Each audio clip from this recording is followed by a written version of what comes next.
Ser una sana convivencia con nuestros hijos. Bueno, por aquí ya Hola. está conectadito. Sara, ¿cómo has estado? Muy bien, buenas noches para todos los que nos están conectando, los que están ahí. Para Juan, ¿cómo estás? Súper bien, con muchas preguntas. Ya me han hecho preguntitas internamente de situaciones que están viviendo en casa. Entonces va a ser algo muy ameno. Bueno, excelente, bien chévere. Y a nivel personal también tengo unas situaciones con mi hija que también te quería consultar, y también he compartido con otras familias que tienen temas pues muy similares. Háblanos un poquito, yo miro bien el audio, que se escuche bien, porfa. Bueno, sí, perfecto. Verifiquemos esas cositas como para poder empezar en forma. Listo, no, se escucha súper bien. Si de pronto los que están conectados nos hacen manito arriba para saber que todo está bien, damos inicio, porque igual ya son las... Nos ayudan a verificar. Listo, entonces vamos al grano. El tema es cómo fortalecer una sana convivencia con nuestros hijos. ¿Por qué quisimos invitar hoy a Sara? Porque se nos han presentado muchos inconvenientes en esta cuarentena, ya llegamos a unos límites, entonces vamos a hablar de eso. Pero primero quiero que Sara nos cuente quién es, a qué se dedica, qué nos puede colaborar el día de hoy. Adelante. Claro que sí. Bueno, mi nombre es Sara Isabel Gómez, yo soy psicóloga desde hace ya aproximadamente 6 años.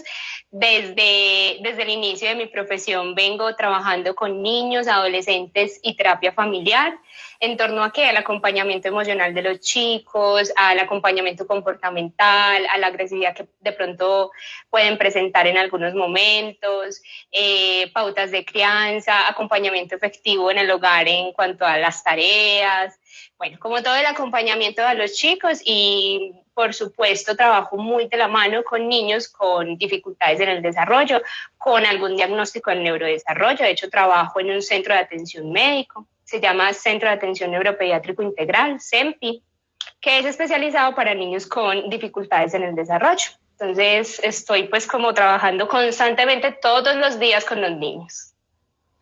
Perfecto, súper bueno. Entonces, para las personas que están ya en el en vivo, si de pronto tienen alguna vivencia, alguna inquietud, algo que hayan vivido en casa, en el hogar, nos pueden ir comentando, y si tenemos el tiempo durante la charla, la vamos resolviendo. Si no, nos comprometemos a que una vez termine el en vivo, les vamos a escribir o los vamos a llamar para resolver la inquietud. Listo, totalmente. entonces vamos... Hay otra aclaración, yo de por sí hablo un poquitico muy rápido, entonces si de pronto hablo muy rápido me dices como para que podamos coger el hilo. Hágale de una. Bueno, Sara, ¿cuáles han sido esos factores, esas dificultades, o por qué te han llamado para resolver durante esta cuarentena? ¿Cuáles han sido las mayores problemáticas? Como los motivos de consulta, bueno, a nivel general, voy a hablar primero como a nivel general y ya después a nivel específico en el ámbito que yo trabajo, ¿cierto? A nivel general, pues se han presentado mucho que antes de iniciar la cuarentena se dieron cambios muy drásticos a nivel familiar que afectan como la emocionalidad y el día a día de las personas. Entonces, fallecimientos de algún familiar, una ruptura amorosa, cambios de empleo precisamente antes de la cuarentena, entonces eso gestiona cambios en la rutina. Todo eso junto con el estrés de la cuarentena ha sido un motivo de consulta. Y ya hablando específicamente como del campo en el que yo me muevo, que ya les expliqué que es de todo el niños, adolescentes y familia. Entonces, el manejo del estrés por parte de los padres, que mi hijo no se concentra en esa pantalla, que cómo lo acompaño para hacer las tareas de forma efectiva y que no sea una lucha constante, cómo equilibrar el teletrabajo y el estudio en casa de los niños, el manejo de las pataletas, lo que llaman los papás y nosotros, pues como de las crisis emocionales. Esas son como las constantes quejas de los padres. Y de hecho, no solamente por cuarentena, pues ahora se exacerban, digamos, las emociones y nos sentimos más eufóricos, nos sentimos más con más rabia, más tendientes como a la ansiedad, pero de por sí esos son como los principales motivos de consulta a nivel general. Perfecto, tú ahí hablaste del tema de la tecnología, tienen que estar conectados permanentemente, y no solo ellos, sino que los papás también, según la edad de los niños, tienen que estar muy pendientes.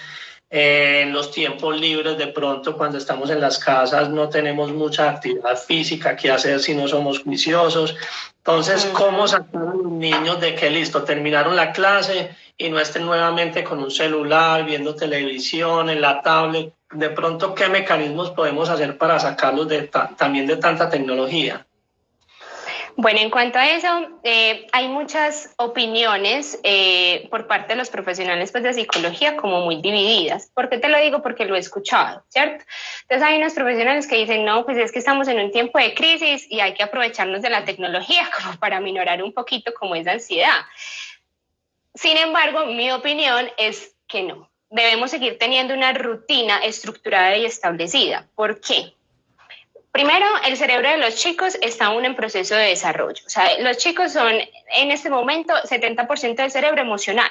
Entonces, mira que solamente hay un pequeño porcentaje racional. Entonces, ese cerebro apenas se está desarrollando, apenas el cerebro está aprendiendo a analizar, a pensar, a medir consecuencias, a razonar. Entonces, como apenas está aprendiendo a organizarse ese cerebro, nosotros tenemos que ayudarle y brindándole un ambiente seguro y estable y organizado para que ese cerebro se le facilite mejor la funcionalidad. Entonces, la rutina, que es la organización de los deberes, que es la organización de las actividades, el paso a paso, que va, desayunamos, entonces, que va después de desayunar, nos ayuda mucho a regular ese cerebro que apenas está en proceso de desarrollo.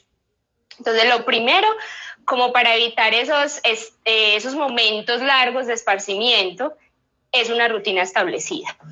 Nosotros, muchas familias tienen como esa aversión a que la rutina se la recomiende un psicólogo que porque es algo pues rígido. No, la rutina no es nada rígido y se va acomodando de acuerdo a cada familia, ¿cierto? Hay familias que harán una rutina semanal y hay otras familias que la harán es cada día. Entonces en la noche se sientan con los chicos y hacen su rutina del día siguiente o en la mañana.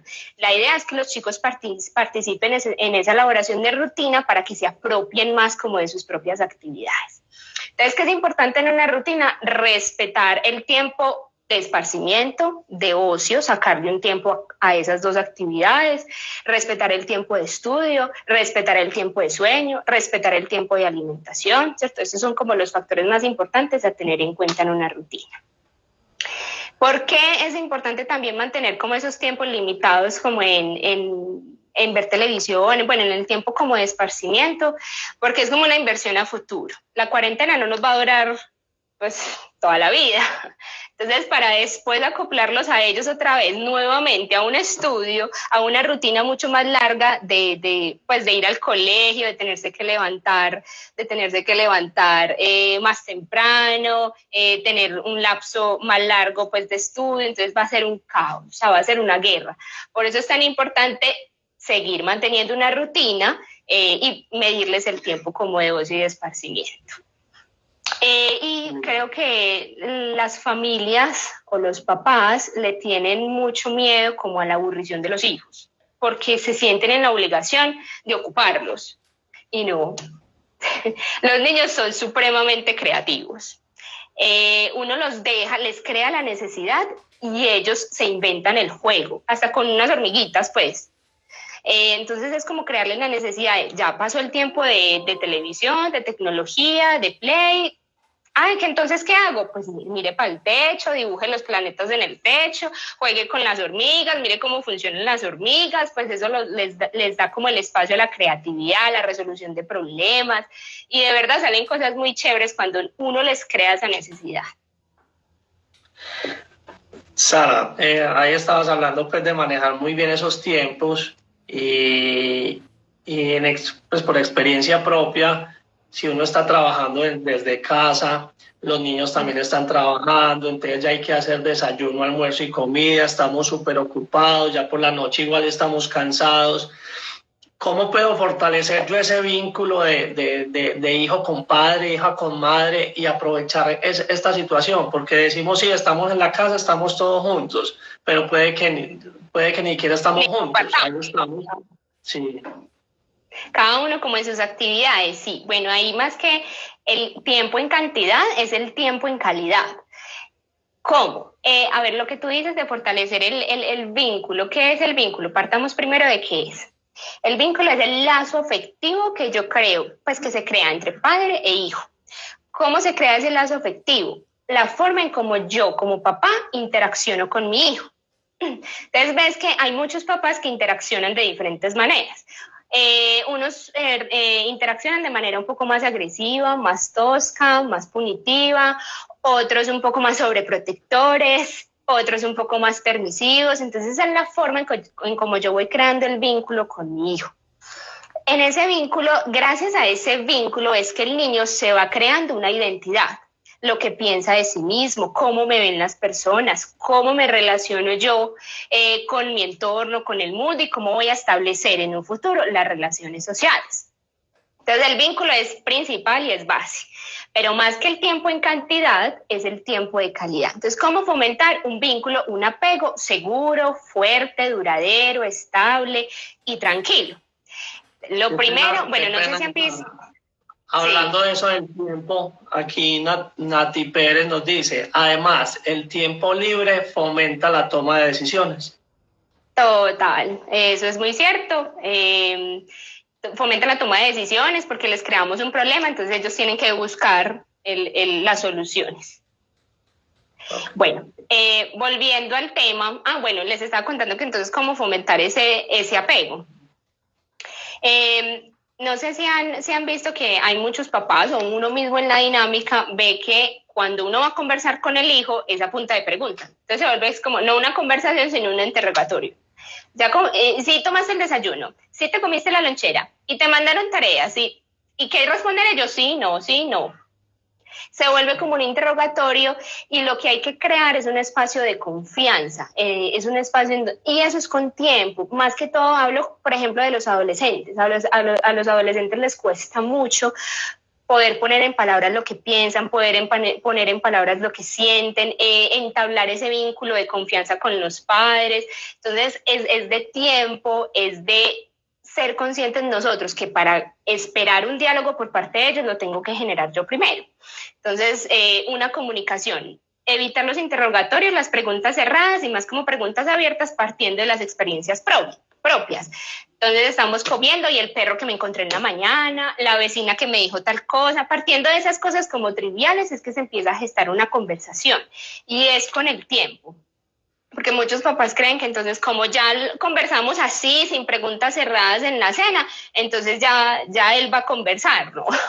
Tenemos que hacerlo de manera repetitiva, constante y ir creando como ese ambiente de confianza. Entonces ese es uno de los aspectos como para crear ese apego y ese vínculo. Otro, importante, fomentar como la autoestima de los chicos. Hay muchas maneras de fomentar la autoestima, pero una principal es evitar los juicios. Porque como papás caemos en el error, están desobedientes, están groseros, están agresivos, entonces les decimos como sos de desobediente, como sos de grosero, me tenés cansada, bueno, y empezamos a enjuiciar el ser, empezamos a enjuiciar a la persona en vez de centrarnos en el comportamiento, ¿cierto? Entonces, eso que hiciste fue grosero y empezar a conversarle del efecto que tuvo eso que hizo en la otra persona, pero que mira que es muy diferente uno enjuiciar el ser y centrarse solamente en la conducta. ¿Cierto? Entonces eso fomenta la autoestima o la minimiza por completo.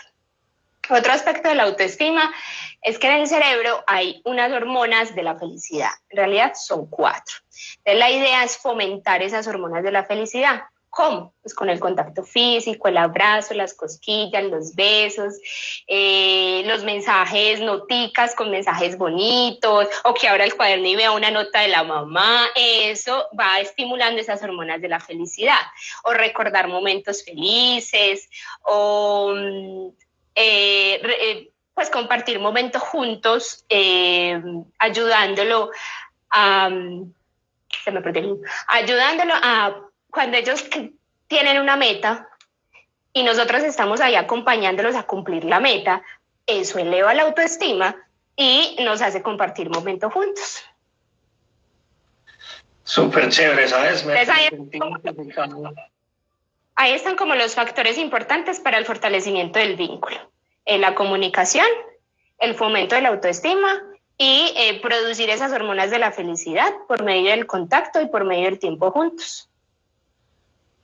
Sabes que esa estrategia me sentí identificado en el que muchas veces cuando uno está con los hijos y quiere empezar una relación, pues una comunicación, ¿y qué hiciste? ¿Cómo te fue? ¿Qué almorzaste? ¿Qué tareas? Como ese interrogatorio.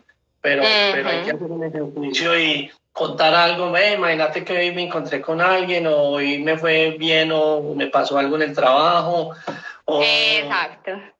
o estaba haciendo los huevos y se me quemaron, no sé, cositas así, y vamos fortaleciendo. Muy bueno, muy bueno. Ahora, bueno, digamos que estamos en una situación muy difícil en el hogar y llegamos a un conflicto. Si no hay un conflicto entre padre e hijo o entre madre e hijo, y cómo solucionarlo, porque es que estamos en la casa. Entonces, ¿qué puedo hacer para solucionar ese inconveniente? ¿Qué estrategias nos podrías contar? Bueno, ahí lo primero que voy a hacer énfasis es en la prevención, ¿cierto? En prevención de evitar esos conflictos de alto impacto y de pronto como de agresividad entre los integrantes del hogar. Entonces voy a empezar como primero por esa prevención. La prevención, antes que nada, es evitar en este tiempo de cuarentena, de aislamiento. Se escucha mal. Ahí. Habla ahí. Yo creo que ahí ya volvió. Ahí sí ya. Sí. Bueno, desde en este tiempo de cuarentena, como evitar tomar decisiones drásticas, tomar decisiones que cambien como el rumbo y la cotidianidad de nuestras vidas, o sea, dejarlas como en stand-by. No es momento de hacer esos cambios drásticos. Entonces, eso como primera medida de prevención. Lo segundo, ante situaciones difíciles no sabemos en qué va a resultar esa situación. No sabemos qué tipo de situación se pueden presentar porque pueden presentarse muchos tipos de crisis familiares. Entonces, tener como las líneas a las que uno puede acudir, a las líneas de ayuda muy presentes. O si no, de pronto la memoria nos falla, tenerlas como escritas no sé, en una parte visible de la casa, pero tenemos que tener presente. Entonces, la línea amiga, cada departamento y cada municipio tiene como una línea amiga, pues donde uno puede llamar, le dan asesoría psicológica, si tiene de pronto ideación suicida, sentimientos tristes, recurrentes, entonces es tener esa línea a la mano. O la línea de protección a la mujer, víctima de violencia familiar, o los chicos que están siendo víctimas de violencia intrafamiliar también. Entonces, todas esas líneas importantísimas, tenerlas claras, presentes en la cabeza, y si nos falla la memoria, entonces escritas por ahí visibles. Lo otro que también entra a intervenir como en la prevención es nosotros como papás somos los que llevamos la batuta del hogar. Si nosotros estamos bien, eso incide en el comportamiento de los chicos y ellos también empiezan a mostrarse de manera un poco más pacífica y más tranquila. Si nosotros estamos mal y estamos súper arrebatados con los pelos de punta, eso va a incidir y va a transmitir esa energía a los chicos. Entonces, como yo necesito estar bien porque soy la que llevo la batuta del hogar, tengo que sacarme tiempo para mí. Un tiempo a solas, todos los días, cada 2 días. Tratar de que en la semana al menos sean 3 veces a la semana donde tenga un tiempo a solas, ¿cierto? Un tiempo para mí donde pueda dedicarme, consentirme, ser consciente de que estoy triste, entonces hacer algo para tratar de mejorar mi estado de ánimo. Entonces, como papás, hacernos cargos de nosotros mismos, porque yo no le puedo brindar al otro de lo que carezco, ¿cierto? Entonces, es una medida de prevención muy importante. Ya vámonos como a las crisis específicas que se pueden generar en la familia. Los chicos se pueden estresar muy fácil por peleas que hayan entre los papás, ¿cierto? Que es muy normal que se gesten dentro de la convivencia, pero los chicos reaccionan de diferentes maneras y pueden verlo, pueden exagerarlo, pueden llenarse de ansiedad, pueden llenarse de miedo, cuando puede ser una discusión pues, muy sencilla y muy cotidiana. Entonces, después de una discusión que ustedes como papás vean que se pasó un poquito como de la línea, que se tornó un poquito agresiva, ir a hablar con el chico, no para entrar en detalles y contarle cosas que él no debe saber, ¿cierto? Pero sí para tranquilizarlo y decirle que tanto papá y mamá están bien, que fue una discusión, pero que ya están bien. Y generar un momento posterior como de reunión y de compartir en familia, porque eso va a ayudar a que ellos le bajen a esa ansiedad y le bajen a ese temor con el que quedaron después de una discusión. Hay otras crisis familiares que se están presentando mucho en este momento y que de hecho es una queja, eso se me olvidó mencionárselos al inicio, es una queja constante y es la pelea entre hermanos. Las mamás, es un motivo de consulta muy constante y ahora con la convivencia todo el 24/7, pues eso se está aumentando. Entonces, para el conflicto entre hermanos, pues es que es muy normal esas discusiones, ¿cierto? Entonces, ¿cuál es el deber de nosotros como papás? Mediar cuando tengamos que hacerlo, no siempre, porque en las peleas hay una oportunidad de aprender, de solucionar problemas, de lo que dijo ahorita Natalie Pérez, de tomar decisiones, ¿cierto? Entonces, mediar únicamente cuando la situación se esté pasando como de blanco a oscuro, pues, y se estén tornando un poco agresivos. Y escucharlos a los dos, no irnos, no tirar como para un lado o para el otro, sino escucharlos a los dos y ayudarlos a encontrar una solución. También otra estrategia ahí como para el compartir de los hermanitos es, si vemos que pelean mucho constantemente, yo tengo que mediar todo el tiempo, es sentarnos a jugar con ellos. Más que decirles haga esto, no le quite el juguete, préstele el juguete, es sentarnos a jugar con ellos y ser uno más del juego, convertirnos en un niño más, en donde les enseñemos el beneficio del trueque, en donde van a empezar a pelear, entonces yo desvivo el juego y ellos se unen a mí, pero una de las muy buenas maneras efectivas es sentarnos a jugar con ellos, mostrándoles a partir del ejemplo cómo podemos actuar. Entonces, a grosso modo, esas son como unas formas de intervenir en las crisis familiares. No sé si respondí o si... Perfecto, muy claro. Bueno, ahí te mandaron saludos el primo y también nos está escribiendo Sebas Carmona. ¿Qué signos podemos observar que nos ayuden a identificar el estrés en los niños? Bueno, el mal dormir, las pesadillas, que empiezan a cambiar su hábito en la alimentación. Puede ser porque o aumentan en comer, pues aumentan comiendo o disminuyen como en la alimentación. No los vemos más tendientes como a la tristeza, al estado de ánimo bajo, a estar calladitos, a estar aislados, a que por ejemplo un juego de títeres, un ejemplo pues, un juego de títeres los emocionaba mucho y ya no los vemos con la misma reacción, están más callados de lo normal. Son cambios muy sutiles. De hecho, yo a los papás les enfatizo mucho, antes de que un niño llegue a una crisis emocional, ellos van en picada. Pues, de hecho, todos los seres humanos vamos como en picada cuando llegamos a un fondo, ¿cierto? Hay que estar pendientes como de ese descenso, de esa picada. Comportamientos como tirar el lápiz. Ahí ya me está demostrando el niño que ya va como en picada y ya va a empezar como a su frustración. Entonces hay niños que se frustran de manera muy, muy agresiva, entonces a este comportamiento de tirar el lápiz yo le tengo que prestar atención. Porque si el niño se frustra de manera muy agresiva, yo tengo que entrar como a intervenir este comportamiento tan sutil. Entonces la pregunta es muy valiosa porque nos hace estar mucho más alertas y más pendientes de esos comportamientos sutiles que tienen los niños en la alimentación, en el sueño, en el disfrute de sus actividades básicas. En que no son, pues hay chicos que sí se les nota muy fácil porque son muy extrovertidos, brincan de acá para allá, de acá para allá. Entonces, en esos pequeños cambios que no están tan activos, nos vamos dando cuenta. Perfecto. Esperamos hayamos dado respuesta a la inquietud. También nos dice Teremar que está muy aceptada la psicóloga invitada. Vamos muy bien.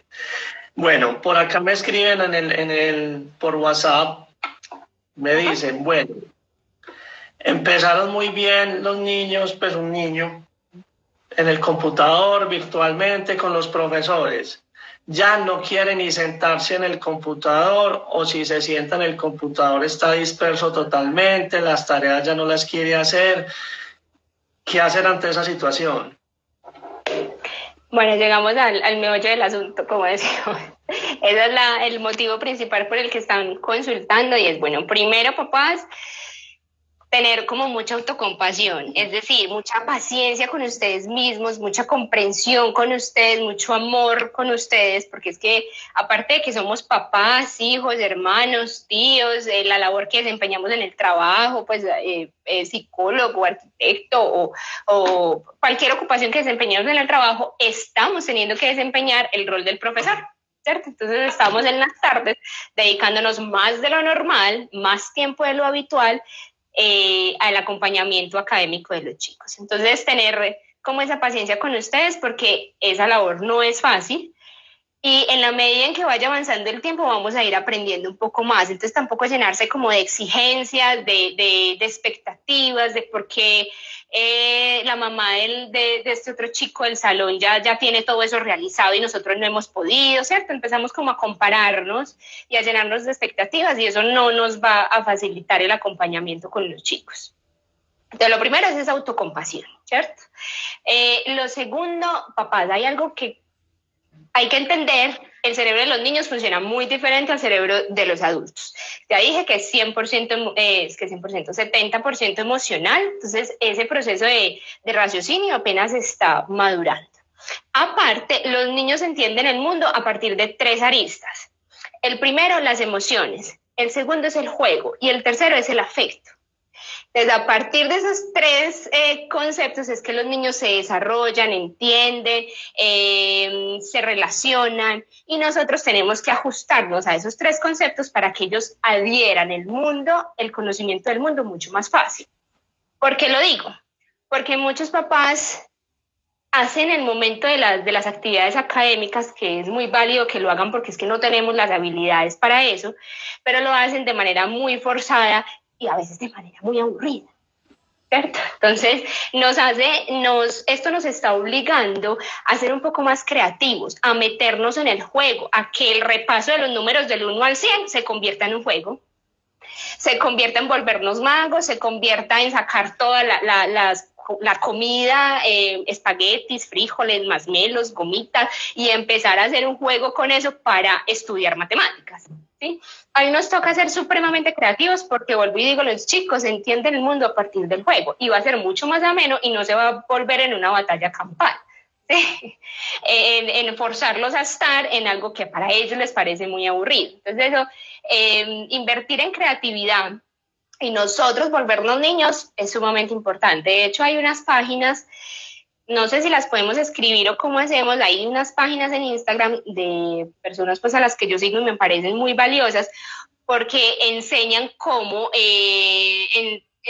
practicar matemáticas, español, de manera muy divertida y con cosas muy básicas que tenemos en la casa. Entonces, no sé si si quieres, digámoslas, si son fáciles o difíciles, que la gente vaya tomando nota. Sí, hay 2 súper fáciles que es Educando y Criando, es súper bueno, ahí les dan muchas estrategias. Hay otra que es Aprendiendo con Montessori y hay otra que es en inglés, The Dad Lab.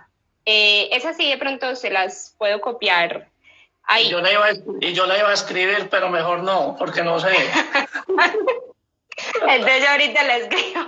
Entonces sí, Educando y Criando y Aprendiendo con Montessori nos dan muchas herramientas para practicar con los chicos en casa y que ese momento de juego se vuelva un poquito, ese momento de estudio se vuelva un momento de juego y así no se vuelva una batalla campal. Lo que tú dices es, hay tareas que se tienen que hacer de manera más digital, pues en el computador estamos un poquitico más concentrados, ahí no hay forma como de hacerlo divertido.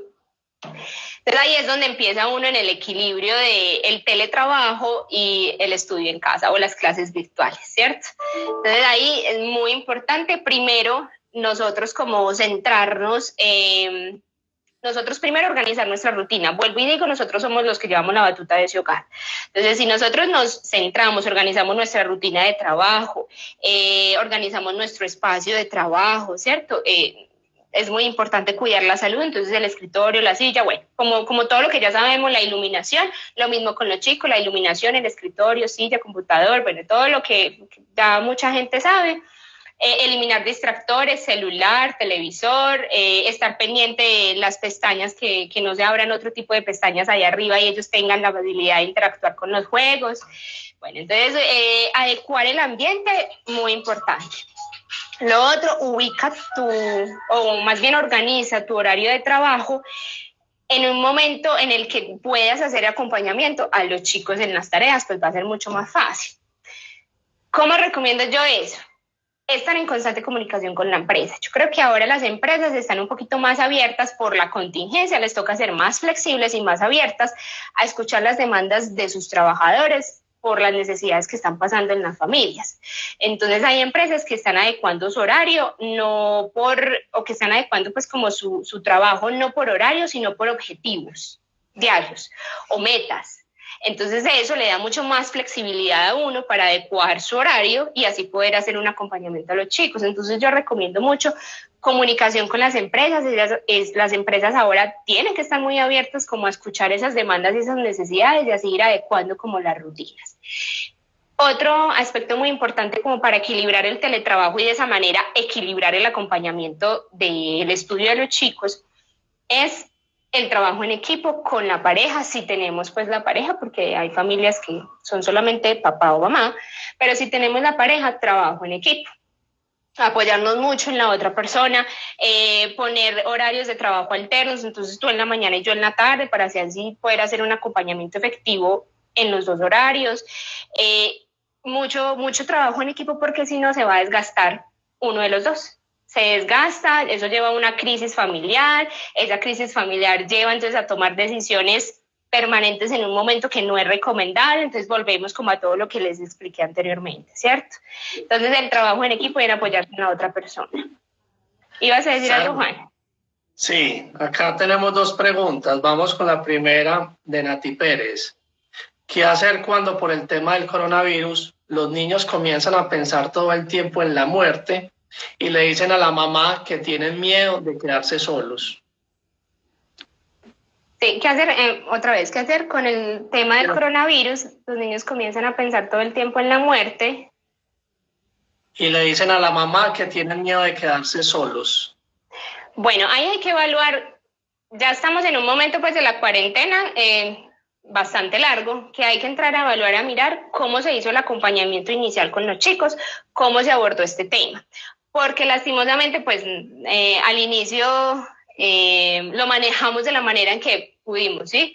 Entonces hay muchos papás que llenamos a los hijos, como estábamos tan ansiosos, no sabía qué iba a pasar, entonces le transmitíamos esa ansiedad a los chicos como llenándolos de noticias de información muy negativa, y la idea de abordar el coronavirus con los chicos es, vuelvo y digo, los chicos aprenden a partir del juego, a partir de los cuentos, a partir del afecto, a partir de las emociones. Entonces, claro, si nosotros los llenamos desde un inicio de ansiedad, él entiende que esa situación es caótica.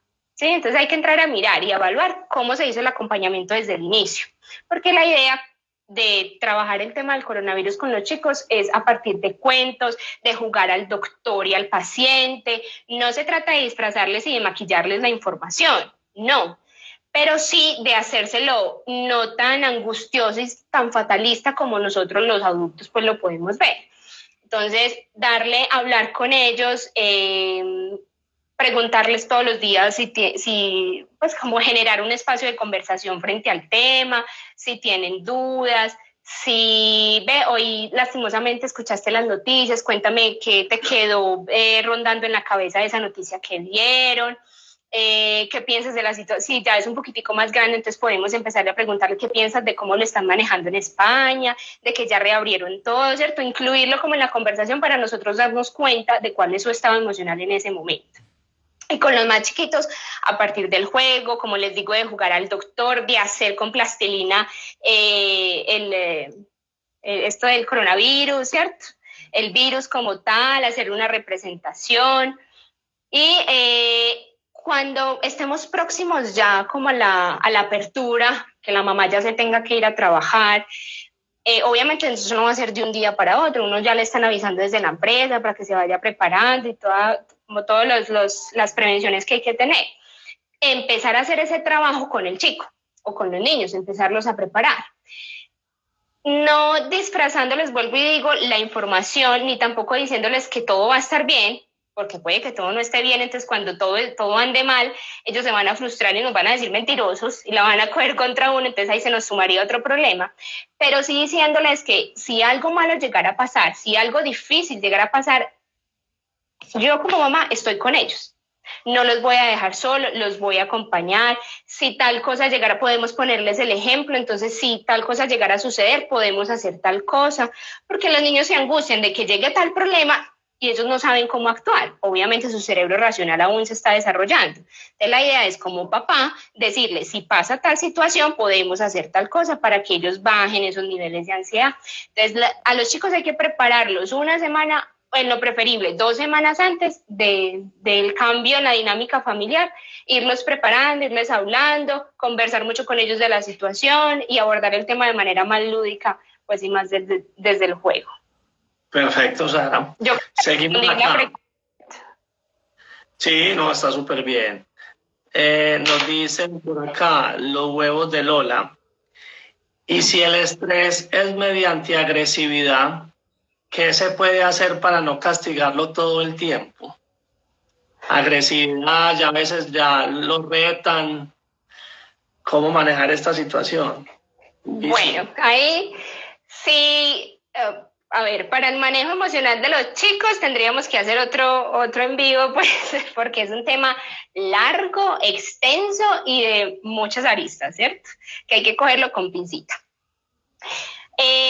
Pero a grosso modo hay como unos pasos generales, pues como para darle respuesta a la persona que nos hace la pregunta. Es lo primero, autocontrol por parte de nosotros como papás, porque si nosotros también estamos agresivos, estamos en la misma actitud, de por sí el ser humano pues va a reaccionar de manera instintiva, ¿cierto? De manera a protegerme. Entonces, si me entran a agredir, yo también tiendo a protegerme. Entonces, lo que hace la agresión por parte de nosotros es aumentar la agresión de los chicos, ¿sí? De hecho, hay por ahí una frase, no recuerdo quién la dice, pero el que pega para enseñar, enseña a pegar, ¿cierto? Entonces, autocontrol y evitar la agresividad con los chicos en esos momentos, pues, como de crisis emocional. Lo segundo, cuando ya pasé la contención, pues como la situación de crisis, entrar a conversar con ellos. Vuelvo y digo, el diálogo es supremamente importante, ayudarlos a poner en palabras lo que piensan, lo que sienten, lo que sucedió, hacerlos que se devuelvan, les facilita el análisis de su comportamiento, el observarse, el permitirse darse cuenta y ser conscientes de lo que hicieron mal, eso solo se genera a partir de la conversación y del diálogo con ellos. En esa conversación, validar la emoción. O sea, no decirle, pero es que no tenías por qué sentir eso. No, está bien sentir eso. Si él lo sintió, son sus emociones, está bien, validárselas. Desde que nosotros los validamos, los escuchamos, esa reactividad de ellos empieza a bajar un poco. Entonces, validarles la emoción, conversar con ellos, mucho autocontrol por parte de nosotros. Si vemos que la conducta estuvo supremamente agresiva y que para nosotros requiere una consecuencia, entonces toda acción lleva una reacción. Entonces ponerle una consecuencia, no sé, más labores en casa o menos tiempo de tal actividad de su gusto. Pero más importante que todo eso es reparar el daño. Y creo que eso es en lo que yo más hago énfasis. Si la agresión fue hacia una persona, obviamente el vínculo se va a empezar a deteriorar. Ya no va a haber tanta confianza con esa otra persona. Entonces es también darle la tarea a él, entonces a partir de la reflexión yo observo cómo mi comportamiento afectó al otro y entonces cómo voy a empezar a gestionar otra vez la confianza con él. Más que pedirle disculpas, pues que muchas veces vaya y pídale disculpas, ellos lo hacen como de boca para afuera, es ¿qué vamos a hacer para empezar a ganarnos la confianza otra vez de él, de esa persona a la que el niño afectó con su comportamiento? Entonces, de hecho, eso lo he hecho con algunas familias y me han dicho, no, imagínate que le hizo el desayuno al papá porque la agresión fue con el papá. Se levantó en la mañana siguiente, le hizo el desayuno. Bueno, eso es invertir tiempo y energía a reparar el daño. Ya Yo me puedo extender mucho más contestándoles esa pregunta, pero vuelvo y digo, tendríamos que hacer otro live, otro en vivo. Creo que está muy bien y nos queda muy poquito tiempo, entonces vamos a resolver otra inquietud. ¿Cómo influyen los animales en la convivencia con la familia? Y vamos a hacerla, a complementarla.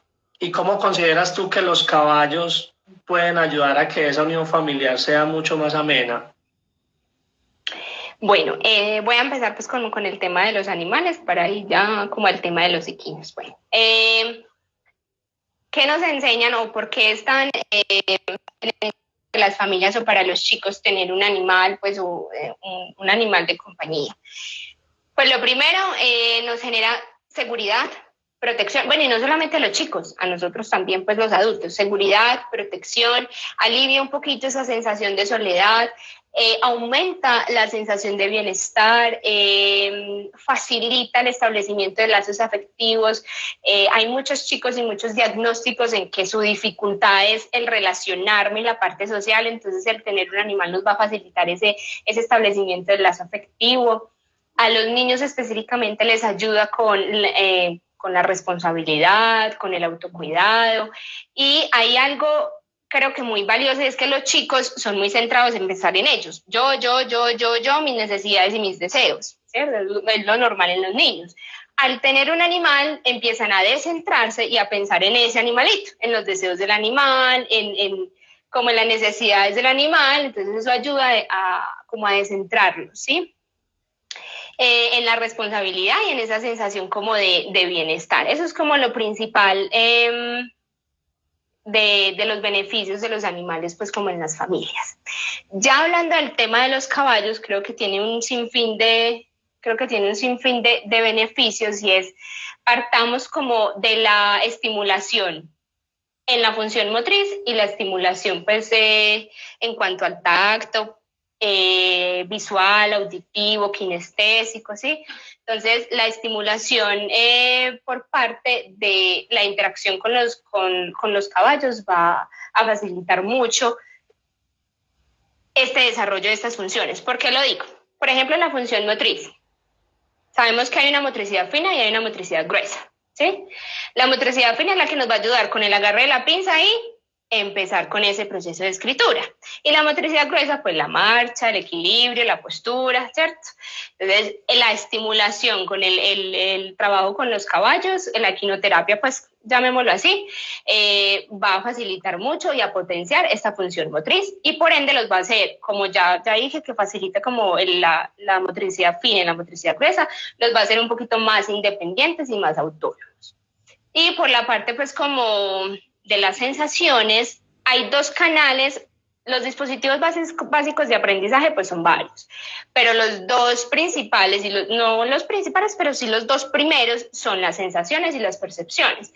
Entonces mira que la equinoterapia trabaja específicamente con las sensaciones y las percepciones, con estos dos primeros dispositivos de aprendizaje. Entonces, si yo facilito el fortalecimiento y la potenciación de esos dos dispositivos, me va a ayudar a generar más conexiones neuronales y así a fortalecer el proceso de aprendizaje. Entonces, sí me hice entender, pues, como favoreciendo el estímulo de estas funciones. Tienes razón, y son demasiados los beneficios, muchos los beneficios que tienen los caballos. De hecho, y no solo el caballo, qué pena, y no solo el caballo para el niño, sino para todo su grupo familiar, porque van a salir de la rutina, van a estar en un lugar donde hay árboles, animales, donde es a respirar un aire fresco. Entonces va a ser de gran beneficio también para los niños y toda su familia. Total. Bueno. De hecho, a nivel, pues quería hacerte como complementarte, es que a nivel psicológico, no solamente pues a nivel de la función motriz y sensorial, sino a nivel psicológico, el contacto con los caballos genera muchos beneficios, porque cuando yo me relaciono con el caballo tengo que tener en cuenta el estado de ánimo del caballo, el comportamiento del caballo, que la forma en como yo interactúo con él va a responder a esa forma como yo interactúo. Entonces, por ejemplo, los niños que son impulsivos, son agresivos, son acelerados, tienen que tomarse el tiempo de ganarse la confianza del caballo, de acercarse poco a poco. El caballo no va a responder a la demanda del niño, es que yo quiero hacer eso ya. El niño se tiene que ganar esa confianza, acercarse poco a poco, entonces ahí le trabajamos paciencia, le minimizamos a la impulsividad, le minimizamos a la agresividad, porque se da cuenta que si es agresivo con el caballo va a responder a esa interacción, ¿cierto? Entonces, también el caballo nos ayuda a aprender a leer ese lenguaje no verbal, obviamente, y eso lo podemos llevar a la vida práctica de los chicos. Por eso es que a veces recomiendan tanto la equinoterapia con los trastornos de autismo, porque el autismo pues tiene una dificultad en sus relaciones sociales, no saben leer al otro en su lenguaje no verbal, esto dificulta un poco la comunicación, entonces la equinoterapia ayuda a desarrollar esas habilidades comunicativas, a leer ese lenguaje no verbal y a establecer un lazo afectivo que tanto les cuesta a los niños con autismo. Nosotros tenemos mucha evidencia con los niños con autismo, es muy bonito. Y también con otros diagnósticos, pero con el autismo sí. Es algo muy bonito y muy sorprendente, que se sorprende la mamá que toda la vida ha estado con ellos. Entonces es muy bonito. Total. Bueno, Sara, usted habla muy rico y todo, pero ya se nos acabó el tiempo. Ay. Quiero que nos cuentes, por favor, dónde te pueden contactar si de pronto alguien está interesado, o muchas de las problemáticas o preguntas que se dieron en el chat son cosas reales que se están viviendo y de pronto no saben qué hacer, entonces ¿dónde te podrían contactar?